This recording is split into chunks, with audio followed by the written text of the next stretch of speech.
It's Waxing Lyrical, baby. Hello, Waxers, and welcome to Waxing Lyrical with Mainz and Dutts.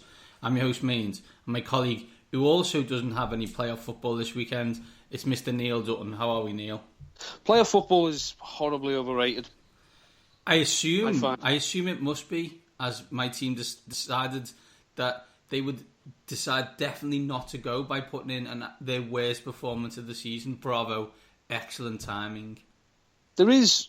they say there's never a good time to, it's never too early to start winning. It's always too late to start losing. But it's always the right time for Washington to poo their pants in two of the last three games of the season. We played Carolina, Chicago, and the Giants. Three teams who had zero to play for. Two of it at home. And we lost two of them. It's just unbelievable. And people have been put to the sword for that. And really, you should have been asked the defensive coordinator. Because in theory, although they lost those games, they lost to Detroit as they travelled 75 yards in 22 seconds. And they also couldn't stop Cincinnati in London. So I think the defensive coach had to go, and he has. I think it's more sad the fact that you couldn't stop the New York Giants running on you.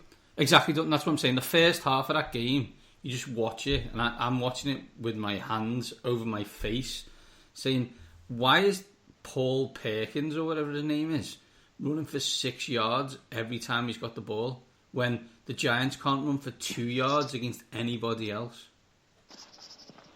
But the problem is, you knew this when Joe Barry was appointed, that the man was a proven track record of being a winner, so...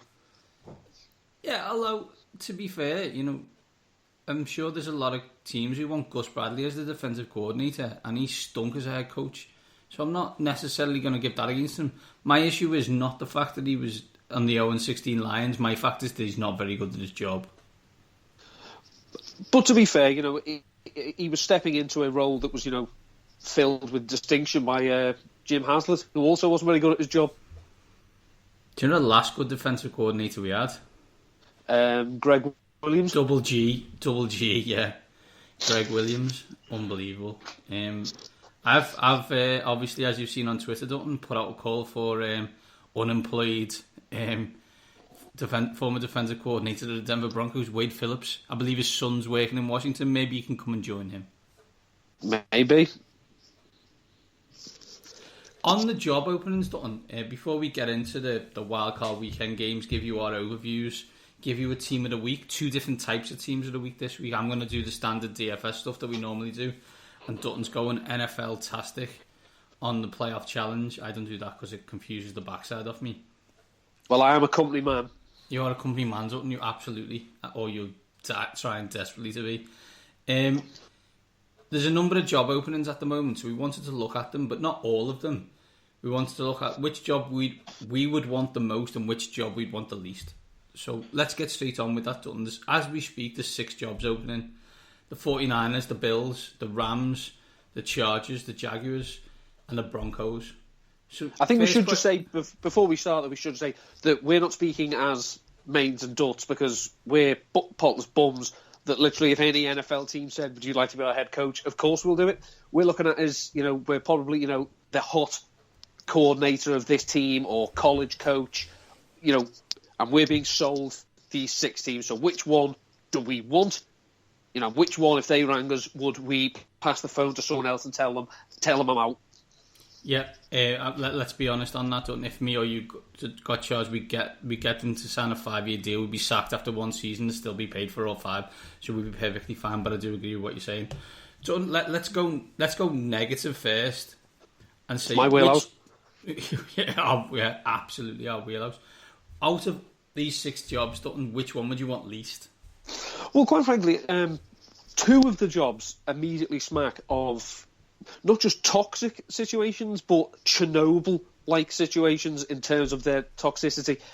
And the one I certainly want absolutely nothing to do with because of the embarrassing performance by a man who is incapable of being fired is the Buffalo Bills. Everyone keeps saying, that they do have some, they've got some pieces on defense. I didn't see that against the New York Jets, who they let march up and down the field on them. They have, excuse me, they have spent the best part of 20 years trying to replace Jim Kelly. Now, I know it's very hard to replace Hall of Fame quarterbacks. They found a decent 2-year starting quarterback who the head coach got fired because he said, he's my guy as long as I'm here. And the owner said, well, we don't want him. You may as well fire me then. So their offense is terrible. Sammy Watkins, I'm going to stick my neck out the line, is not going to get the 5th-year option exercised by the Buffalo Bills because he is a bust. Yeah, he's great when he's on the field. The best availabilities are durability and availability, and he has got neither of them. And I think having to work with Terry Pecula doesn't seem to have, they don't seem to have that much on. They don't seem to know what they want still from the Buffalo Bills. Maybe they should have sold it to Ralph Wilson should have sold it to Bon Jovi. But Doug Whaley, not only does he strike me as poor at his job, he's also a liar. He's a liar at worst, or incompetent at best. Well, he's either a liar or actually doesn't have a job. That's one of the best responses I've heard. I mean, in case anyone doesn't know, a reporter asked him in the middle of a press conference, I'm struggling to work out what it is you actually do here despite your job title. Well, I mean, is he in charge of the running of the team? Obviously not, because, according to him, because he was not involved in the firing of Rex Ryan whatsoever. He sticks to this day. He had nothing to do with Tyrod Taylor not getting the starting job. So who's making those decisions then? If it isn't you. So Anthony Lynn, an interim head coach, is making a business decision for the franchise, is he? I don't think so. By the way, just so we know, there's 15 teams that'll take Tyrod Taylor tomorrow. And if they get the right offensive coordinator, they'll do okay. I'm not saying he's going to set the world on fire. But let's be honest. We're going to talk very soon about what could possibly be the worst wildcard playoff game of all time, and he would be a better starting quarterback than the 2 starting quarterbacks there. Yeah, and ultimately, if a GM takes a quarterback, say with a head coach, if they take a quarterback early in their reign, then for good or ill, their NFL future and reputation is tied to that quarterback. Doug Whaley selected E.J. Manuel in the first round of a draft in which no other quarterbacks were taken in the first round. E.J. Manuel, he thought, was the best quarterback of that class. I'm terribly sorry. E.J. Manuel got benched into the start of his second season because he was crap. Rex Ryan knew he was crap. Greg Roman knew he was crap. The only person who doesn't seem to know he's crap is Doug Whaley. Or is it Doug Manuel? Doug Whaley does know. If he admits to him being crap, he should be fired. My one is the other one. For me, it's pretty obvious. And there's a great article by Mike Freeman on this. And the issue for these 2 franchises, you say it's GM or whatever, we say it's Bulky, we say it's Whaley, because I'm talking about the San Francisco 49ers, obviously. It's ownership. Can't fire the owner. And that is exactly it, Dutton. The second best thing said in the press conference this week was by Jed York, owner or CEO of the San Francisco 49ers, saying, you can't fire your owner. No, you can't. And that's why you're not very good. Because for the past,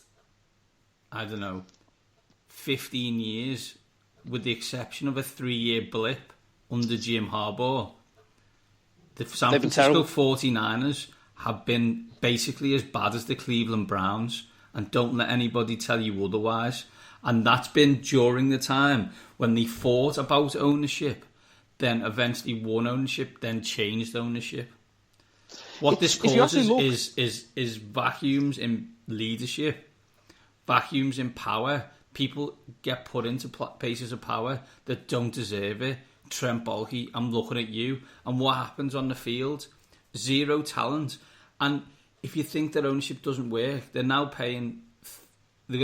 to be paying 4 different coaches, one of which, Chip Kelly and his staff, they owe in the region of $68 million for a guy who, let's be honest, had failed at Philadelphia, although people could suggest that he failed at Philadelphia because he didn't have any talent. So then you get into the worst, which was his fault. You're absolutely right, Dutton.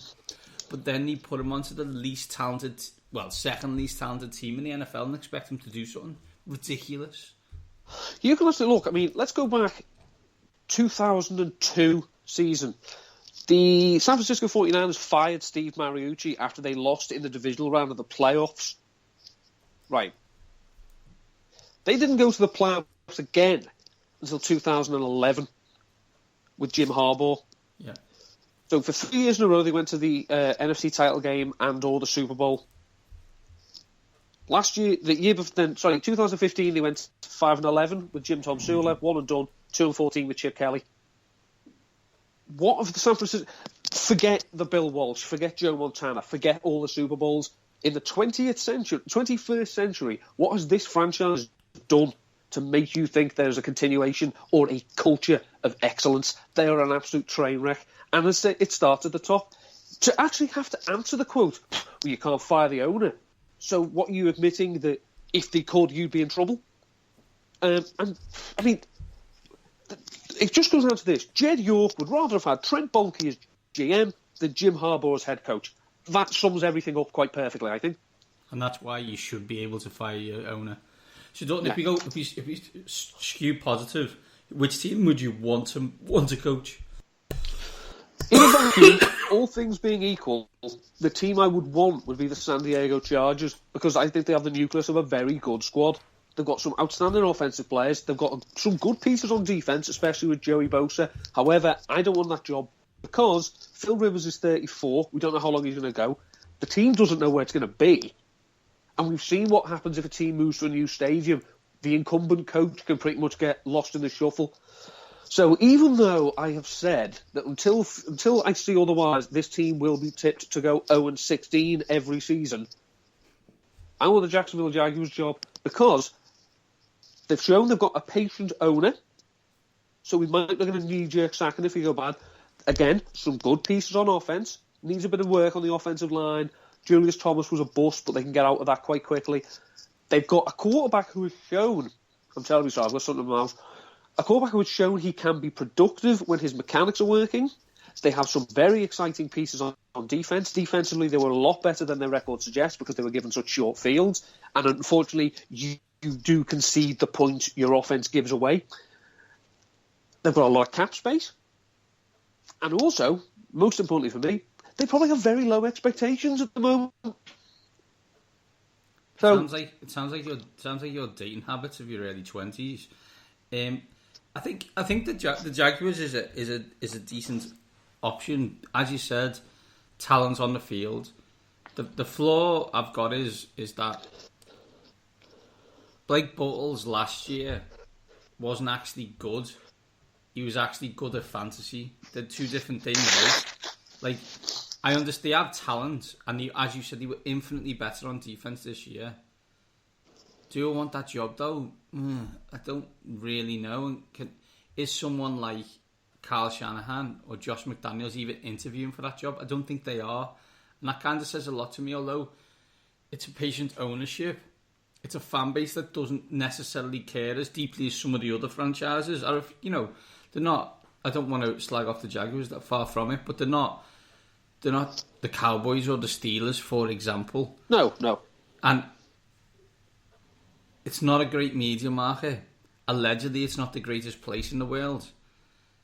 So for me, I'm gonna say I understand the logic, but I'm gonna disagree, and I'm gonna choose the team that you wanted to pick but didn't, and that's the San Diego Superchargers or the LA Superchargers.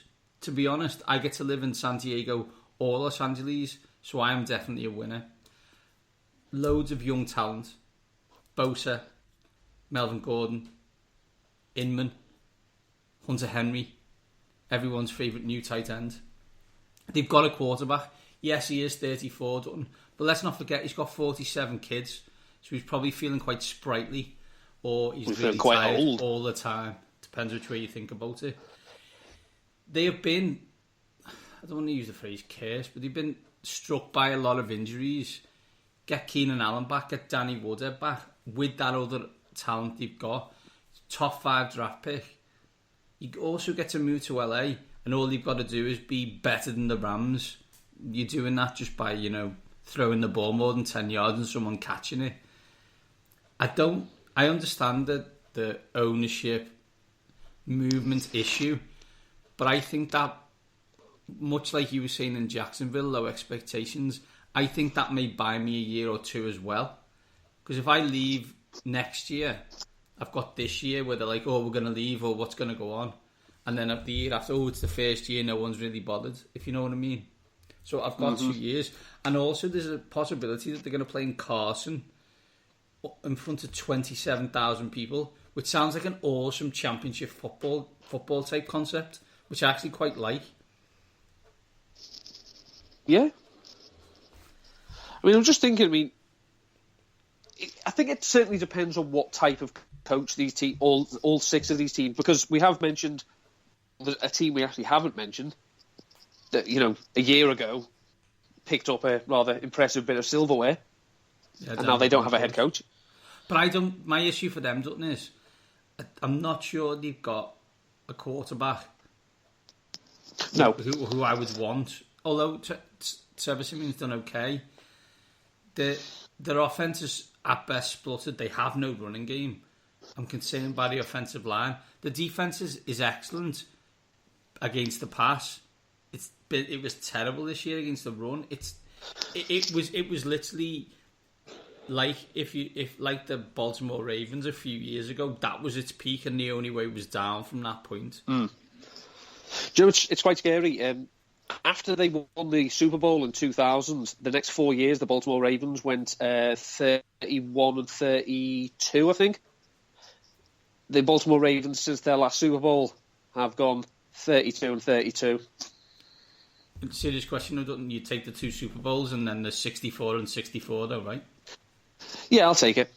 Can I say this? This is my. I'm going to go out on a limb here, and this is what I'm going to say. And the Jags' job will go to Josh McDaniels, and his offensive coordinator / quarterbacks coach will be Mike McCoy, who was, of course, briefly. I don't know. Did they coexist then? I think they might have. When was McDaniels at Denver? Was it 2008, 2009? Yeah, that was his last year, I think. So yeah. They coexisted as an entity. Yes, they did. Yeah. So there's a history there. McCoy has shown, that Peyton Manning is a big fan of Mike McCoy. Yeah. So that's my. Other than Kyle Shanahan continuing his father's work at Denver, they're my hot take / predictions. Quick one on the Denver, Kyle Shanahan. Would you take that job if you're Kyle? Yes, even though I think not taking it would be a good way of again saying I'm not the next Mike Shanahan, I'm Kyle Shanahan. But I just think it's a name that Elway has obviously had good ties with Mike. Denver will always love Mike Shanahan, and so I probably would take it because the challenge of, look, you've got a decent QB, but we've got a first-round QB. These players know your scheme, so you've got the bare bones. You can just tinker with it a little bit. Find an offensive line and a running back. There are thoughts on the jobs, Dutton, but let's move swiftly on and let's talk about the games, and let's look at this week's games of the week. The games of the week. Touchdown, 85 yards. He's going to score. He's going to score. He's going to score. Touchdown. Dutton, 4 games, obviously, Wildcard weekend, which should be the second best weekend of the year, with next weekend being the best. But I'm not going to lie to you, Dutton, especially with the letdown of Washington, these games, I'm struggling to get up for them. If we start first with the poor first game, which is Raiders at Texans, poor Raiders, just poor Raiders. Is this the worst quarterback matchup in playoff history? It's Connor Cook against Brock Osweiler, who didn't lead his team to the playoffs. Vote Hank. On the 17th of December 1950, in the divisional round of the NFL playoffs, the Cleveland Browns welcomed the New York Giants. The Cleveland Browns won 8-3. Why do I mention this game? Because there were only 336 offensive yards gained in that game between both sides. That figure will not be hit this weekend in that game. They will dream of a combined 336 offensive yards. This game is going to be terrible. You would hope that the unknown factor of Connor Cook might give them something of an X factor. Unfortunately, as Theodred said in the Two Towers, hope has forsaken this land. The Raiders, congratulations, you've done brilliant to get here. This whole thing smacks of the Cincinnati Bengals in 2005 with Carson Palmer. He took you to the promised land, but he can't get there himself. Derek Carr brought you to the shores of the Red Sea, and they have parted. He can't go with you. You just hope it's not too chasing an experience. You come back strong next year. But this game is going to be bloody awful because, in no small part, to the poor quality of the quarterbacks. Most of the people who listen to the show from the UK obviously don't. And this is a disaster for the UK because this game is on like 9:30. So that's a long stay up of watching dross before the second game. I mean, there's no other show in town. I mean, even if both teams run the ball, what does that mean? Well, that means the game's going to be over quicker and we're going to have more time to expertly analyse the game. I generally do worry how many UK fans, not fans of the teams, will be able to stay up for the late game. Yeah, because this game could be, I say, is likely to be an absolute stinker. Although it's a stinker, do the Texans have the advantage on offense, an offense type concept, as they've had to deal with poor quarterback play all season, so they know what it's all about? Oh yeah, they've lived in the shit, so they know what it smells like. The last two games have been totally different for the Raiders. It's just been like, oh my god, is this? They must look at like the likes of Jerry Porter and late era, Jerry Rice, and say, is this the type of crap you had to put up with? Because literally Derek Carr's been so damn good, and now you've got Matt McGloin, who I'm pretty certain he was pants at Penn State. And Connor Cook, who's best known for as he snatched a trophy out of Ernie Griffin's hand, doesn't shake his hand. Ooh, please follow this leader. Whereas, Houston, no, this is Brock Osweiler. He sucks. But are you a tight end? He'll look for you. Can the Raiders wide receivers, given they've been vaunted, show any weight and help Connor Cook through this? Well, since he's got it was a 12-catch, 173-yard game in Week 8, Amari Cooper has only one game over 59 yards. So he's still getting targets, but he got 15 targets in that game. He hasn't seen that type of volume since. I think he's got one 10-target game. He's also had, 4 drops on the year that can be fully put on him. That's down from 15 last season. So Amari Cooper became more sure-handed. It was just that the quarterback's play all of a sudden just stopped looking to him and started to look for Crabtree or lean on the three-headed monster at running back.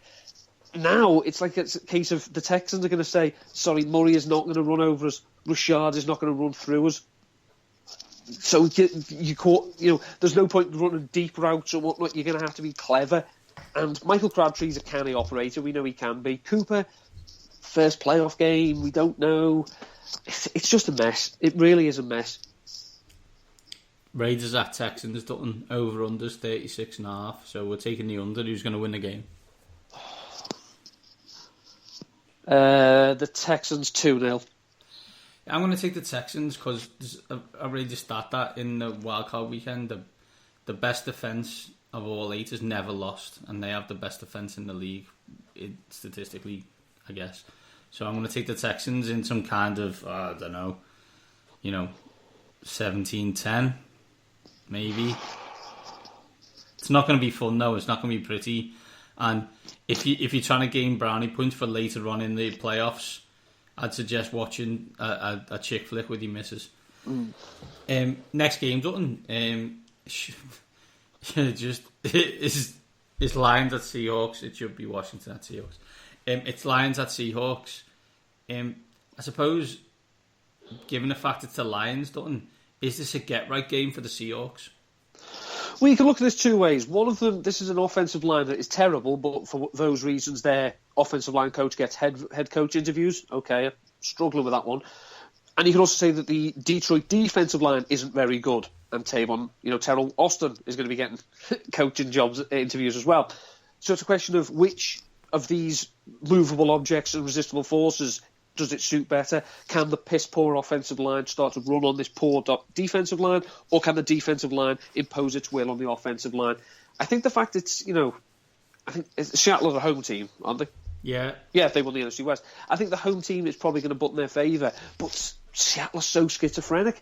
I mean, the loss of Earl Thomas has really shown how key a player he is, because the numbers are quite staggering without him.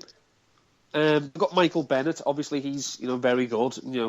He's got his contract, which at the moment, as we stand here, he hasn't moaned about yet. But I'm sure it's coming. We're only 7 days in, not 8 days in, so it's a matter of time. Yeah. And it comes down to this again. The Detroit squad, it's not battle tested. It's got most of the players in there have probably got one playoff appearance. I know Matt Stafford has got 2. Golden Tate revenge game? No. It's not a big play offense, and it's very hard to go dink and dunk against Seattle. So it's more of a get-right game for the Seahawks and me, but they're just as likely to crap the bed. When I did the rundown, Dutton, there was rumours of Caldwell being in trouble. Those rumours have been quashed by Detroit, which is good for Detroit because it gives them a level of confidence. I guess my question is, with the 2 hot coordinators and the 3 losses of the bounce, would Caldwell be in trouble for you if they got blown out in this game? No. I think they probably realised that they had a quarterback who was broken, and it seemed to be beyond repair. And also this coordinator, has picked him up and he's helped him. They know the limitations. They can't run the ball. Zach Zenner had a nice game against both, actually, the Packers and the Cowboys. Their offenses, they're not big play wide receivers. They're not, field stretchers. They're not guys you're going to throw the ball up to when they're double covered and have faith they're going to come down with the ball. I don't think Jim Caldwell's in any trouble at all, because generally, how many coaches are in a situation where they were as bad as they were to then flip it round and then the next season be within 60 minutes away of a division title? I think they just probably think they can make a few improvements. If they lose one or both of the coordinators, which it has happened, we've seen it happen before to Cincinnati. They lost both coordinators in one season. You'd think they'll probably hopefully have someone in who can pick up the slack. But ask any Lions fan. You've got to the playoffs, but went 1 and done. So how many playoff appearances is that in 20 years? 2, we'll take it. You know what I mean? It's like 3. By not winning the division, you don't get the home game. So ultimately, that's what you have to do. Stop being in so many tight games or blow teams out. Do you know what was number 1 the last time the Lions won a playoff game? Can I have the year, please? No, you can't. It was black and white Michael Jackson. 91? 91 into 92. Ironically enough, they then lost their next game to the bandwagon Washington Redskins, who went on to win the Super Bowl. But yeah, that was the last time they won a playoff game. I mean, we say the flip side, about that the previous game could have the lowest yards total of any playoff. In 2011, the Detroit Lions were part of the most yard-crazy playoff game of all time against the New Orleans Saints. But the fact remains that the only playoff game to ever take place in Ford Field was a Super Bowl, and the Lions were not in it. Shockingly enough. The Seahawks have been renowned for running the ball. Can they get back to running the ball? With what? And that's the problem, right? They're playing against a poor defensive line. Is there any chance he can run the ball this week? There's a chance, but Thomas Rules was awful against San Francisco. And there was as welcoming an off defensive front as running backs could hope to see. I just think in general, Seattle have had too many games where you look and think these are plum matchups, and they just haven't come home to roost. Obviously, without Tyler Lockett, they have to be... This is where we see how clever Darren Bevel thinks he is, and that's a clear distinction between how clever he actually is and how clever he thinks he is. If he thinks this game is an audition for a head coaching job, he's going to do something stupid. If he thinks this is a playoff game that his team need to win, he'll try and establish the run, but ultimately, Thomas Rawls hasn't been the Thomas Rawls we saw last season, and based on one half season, can we ever be sure we'll see that player again? I mean, CJ Procise isn't going to play. Marcel Reese, really, you're not going to run with him, let's be honest. Their best bet is to put the ball in the hands of Russell Wilson and let him work his magic, because I don't think you can trust their ground game. Lions at Seahawks, got an over-under is 43. I'm going to take the Seahawks. 43. I'm going to take the under again. Yeah, I'm going to take the Seahawks, and I'm probably going to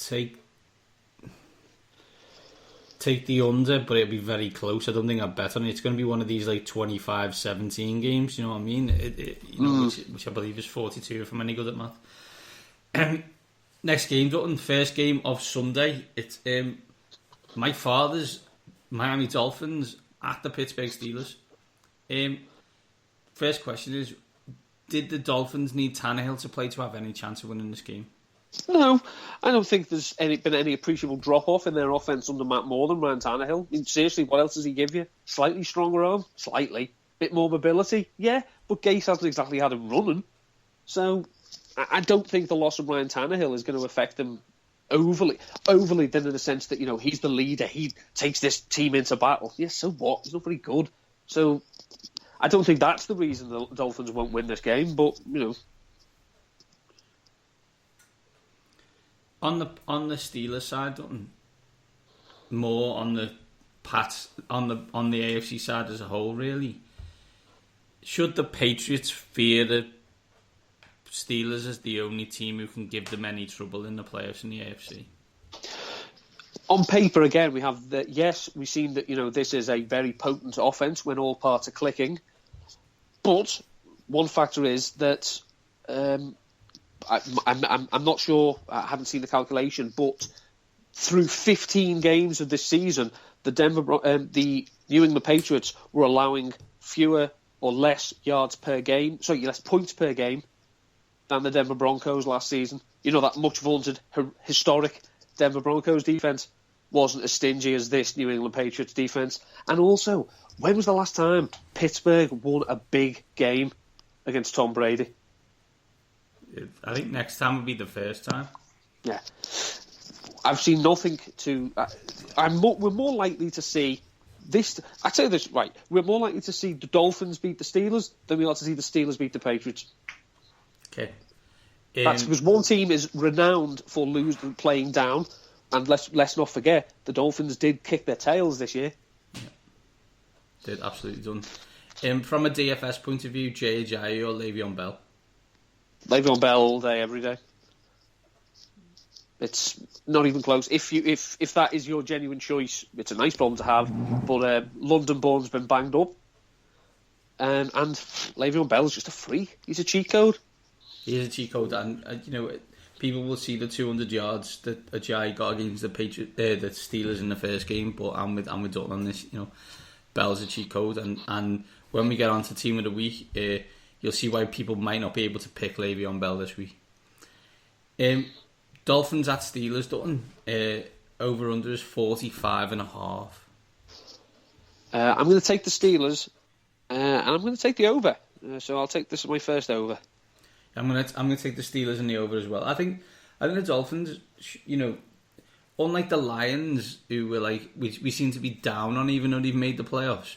I think the Dolphins should be looking and thinking, oh, good season this. First season under Adam Gase. We found out, we've got like a head coach who knows what he's doing. That's a good thing to have, considering, you know, the Joe Philbin years. So lots to look forward to in Miami. Obviously they'll attempt to win free agency in March, and we'll see where they go from there. Final game, Dutton, and for me, not even close. It's the best game of the weekend. Unfortunately, we have to listen to Joe and Troy talk about it. That's Giants at Packers. And I suppose the first question, while we're talking about Troy Aikman, Dutton, and Fox as a whole, obviously they'll want the Cowboys in the Super Bowl. If you're the Cowboys, which one of these teams do you want to avoid? Despite the record that Eli Manning has against the Cowboys, and he frequently does turn up against them, much in the same way he doesn't against the Eagles, I don't know any defence or any head coach or anyone who would genuinely want any piece of Aaron Rodgers at the moment. Especially when your defence isn't, it's underpowered, but you get an awful lot out of it for what you can do. I'm terribly sorry. If my defence isn't that strong and I'm relying on scheming for it to be productive, I'm not putting that in front of Aaron Rodgers the way he's playing at the moment. So I would rather play the Giants, because ultimately, again, I think, which of these quarterbacks can I confuse more? Well, I think 10 yards and that's my limit. Eli more than Aaron. Oh, I'll just do this. Rodgers. I agree with you. I think it's a logical thing. The fear is that the Cowboys have already beaten the Giants twice this year, and you don't. I'm sure you don't want to play them a third time. That is not. You don't want to be starting messing with that kind of karma. It's not what you want any part of. The problem is, and as we know, if the Giants are in the playoffs and they're not fully firing as a team, we know what happens. They win the fucking thing, Yeah. And I really don't want another one. We can't have for the second time back-to-back Manning Super Bowls, please. Well, you said it. What this Giants defense has got is an excellent defense, which in the last few weeks especially been excellent against the pass. They are meeting, as we speak, the best quarterback in the league again. Welcome back, Aaron Rodgers. We missed you. Can Rodgers throw on this defence? Yes. Aaron Rodgers can throw against anyone. To quote a Jeffrey Boycott, statement, he could swing an orange. That's the type of skill set he has. The Giants, as we know, are historically weak against tight ends. So that means Jared Cook, come back to us, Jared, could actually do something this week. Richard Rodgers is always good for his 4 yards per catch average. They'll work in some short stuff. Jordy might be in the slot, so going across the middle, take him away from the likes of Janoris Jenkins if he plays, DRC. Obviously, does put him in slight trouble of Landon Collins, who came up with whisper it, but he says apparently their plan for Ty Montgomery is they're going to hit him. Well, move over Wade Phillips. Landon Collins is the next defensive genius.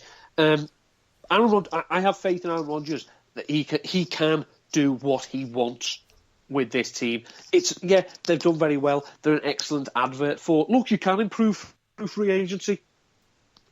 I'm Aaron Rodgers, and I endorse this message. Can the Giants offense do anything apart from party with Justin Bieber? What are your thoughts on that? It's a day off. I don't know why you're wearing Timberlands on Miami Beach. I'd probably be wearing some kind of flip-flop, but that's just me. If I had pecs and abs like that, I probably wouldn't wear a top either. My only issue is, why would you want to hang out with Justin Bieber? I mean, that's fair. I've got no problem. I mean, the issue may be who you're with, not what you're doing. I don't particularly care. I don't think it's a story. Much like I wasn't 100% sure the Wayne Rooney getting drunk in a hotel was a story. But people must want to read about it, because otherwise it wouldn't get news done. That's all I can say about it. Did they get drunk and then climb behind the wheel of a car? No. Did they take illegal substances and get behind the wheel of a car? No. Did they go into a public area, possibly under the influence of said substances, with a piece of heavy armoury? Not that we're aware of, and I doubt it. Then right now there are zero flying given about what they choose to do on their day off, because ultimately them going out and partying is not going to be the reason Aaron Rodgers rips them apart, because the last time I checked, they don't play on defence. And I'm pretty sure they won't be the reason that Peyton Freudian slip, Eli Manning can't throw past 10 yards. Can the Giants offense move the ball against the Packers? Yeah, the Packers started the season, as you can't run on the Packers. No, you can. It just helps when you're a team that can't run anyway and you're playing the Packers. They've averaged, I think it's nearly 5 yards per carry to running backs since week 5. and we saw that the Giants can run on Washington. Well, again, not that difficult. But if they commit to the run, their cornerback play is slightly spotty, and basically, commit to the run, try and be balanced, and try and work in the other receivers, and hope Odell Beckham can be productive. Then, yeah, they can win. And we've seen that we've written them off twice before in this stadium, in the playoffs. It basically just comes down to I can't see the same smeg happening to the same people 3 times. Giants at Packers, Dutton. As you mentioned, the Giants have won here twice. Actually, in a weird turn of events, Eli Manning, if he wins this game, has won more games at Lambeau Field in the playoffs than Aaron Rodgers has. As at the moment, they both won 2 games each. Oof. Which is an unbelievable statistic, by the way. I had to double check it, and that's true. That is incredible. Giants at Packers, over-under is 44.5. I'm going to take those Green Bay Packers, and I will take the over. High-scoring Sunday, boring as F Saturday.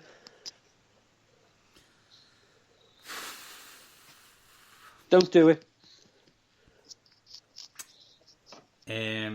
I'm going to take Hero. the New York Football Giants and the under. And I expect Odell Beckham to score at least 2 touchdowns. What I want is the Giants to actually go to the NFC Championship game, lose, convince themselves they're contenders, and then spend an awful lot more money on free agency and cripple the franchise for years to come. Well, we can all hope, Done. They're the games, so let's talk about our teams of the week. Mainz and Dutts, Daily Fantasy Team of the Week. Show me. So, Dutton, you're doing this week the playoff challenge on NFL.com. Please explain the rules and then give everyone your team. Well, the NFL playoff fantasy challenge, basically you get to pick a quarterback, running back, 2 running backs, 2 wide receivers, a tight end, a kicker, and a defense. Sounds easy. You've got all the playoff teams to choose from, but players get double points if you play them in certain weeks. So, for example, one of my running backs is LeGarrette Blount. The Patriots aren't playing this week, but if he plays next week, which he probably will, he'll have double points, because he's been in the team the longest. Basically, you get rewarded for longevity. So you're not going in making changes every week. It's this person, I think, will have more value down the line and will pay off then, rather than pay off immediately. So it's to look at which of the... Basically, you want to look at as many of these players who you think are going to be playing in the Super Bowl in 5 weeks. So you want to look at these players, see which are going to be there the longest, and get the most out of them. So your team is what, Neil? My team is Aaron Rodgers, because I think the Packers are going to the Super Bowl now. I did think Seattle for a long time, but the magic has fooled me. So I think he'll get me a lot of points this week anyway, and then he'll just keep doubling them. Running back? Running back is LeGarrette Blount, who I've said not playing this week. Le'Veon Bell, who should see healthy volume in every game he plays. Jordy Nelson, Julian Edelman, Martellus Bennett, Stephen Gostkowski, and the New England Patriots. So Neil likes the Patriots against the Packers, but can't help but pick Le'Veon Bell. Because I just can't quit him. Freaking awesome. I have done the DFS thing, DraftKings, standard fare. Before you go on, though, I noticed you've not done any victory laps about your DFS this week. That's because I came 17th out of 20. However, what I would like to state for the record is Rummy came 19th. So he's a professional, and I beat him. I'd also like to state that maybe I don't want to lose anyone a job or anything, and luckily hardly anyone listens. But one of the people who beat me last week was Evan Silver. Well, if you're gonna put it this way, if you're gonna go to a big game and Evan Silver's sat at the table, put your money down, say thanks, gents, and walk away. That's kind of what happened. I was just coming. It's the hope that kills you. Second, he came third. I think this week he came third.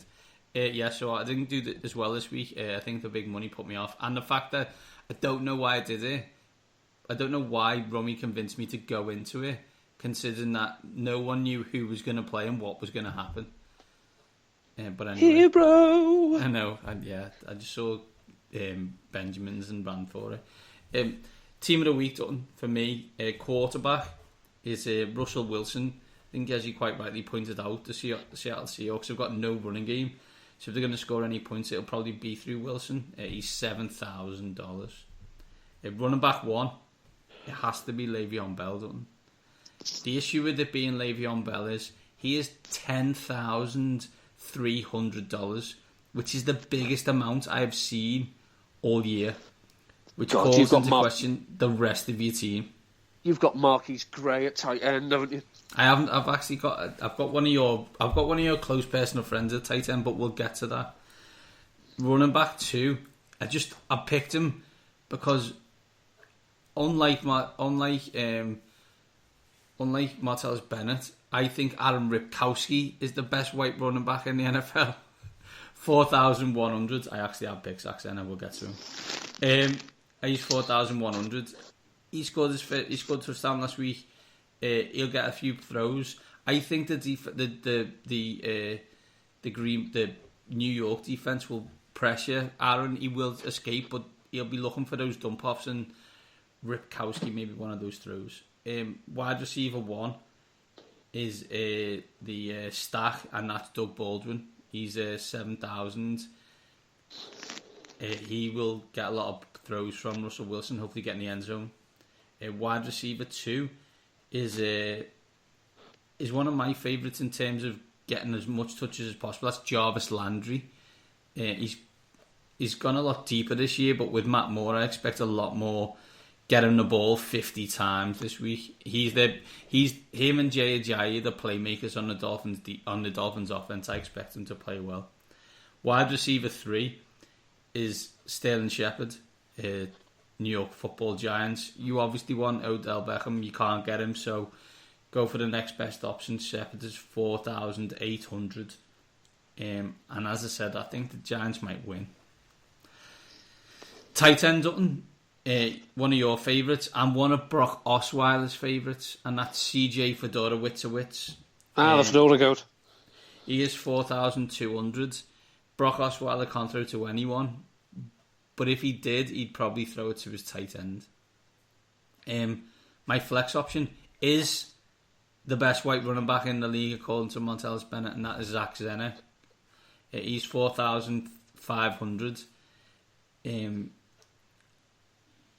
The Lions haven't got many options. I expect him to get a lot of touches in the game. Whether that's good or bad, we will find out. And finally, the defence and special teams is the Raiders, because they're playing the Texans, and I couldn't afford the Texans who were playing the Raiders. We've already picked the under. It seemed to make sense to me. Yeah. I mean, I think you are right with Detroit. They do have less fewer options than a Welsh fish and chip shop. So yeah, it's probably a safe play. Especially if they try and establish the run. I think it's one of these weeks in the DFS, because there's such a tight number of teams and the prices vary. A lot of teams are going to be similar, so you got to hope that if you've gone something like Russell Wilson, Lev Bell, it's better than Ben Roethlisberger, Jay Ajayi. Do you know what I mean? Like, or you've done that and you've beaten the person who's picked Odell Beckham Jr. Do you know that's going to be the kind of week it's going to be like? I think a nice contrarian play, if I can just throw one in, actually would be on Seattle. If you don't want Doug Baldwin, and say if you're going in, you want to go a bit more different, might be Paul Richardson, who's seen 12 targets in the game and a bit since Tyler Lockett went down. So he has got a lot more involved. Good play, Dutton. Good play. Dutton, that's it for the Wildcard weekend preview. Any final thoughts? No. Next week, hopefully the wheels are in motion for the first time since beginning of this season. You will hear other voices on the line. We have a couple of people willing to speak to us next week, so we just need to tee them up. But that's what's known in the industry as a tease. And this is what's known as the end of Wax and Lyrical. We'll see you next week.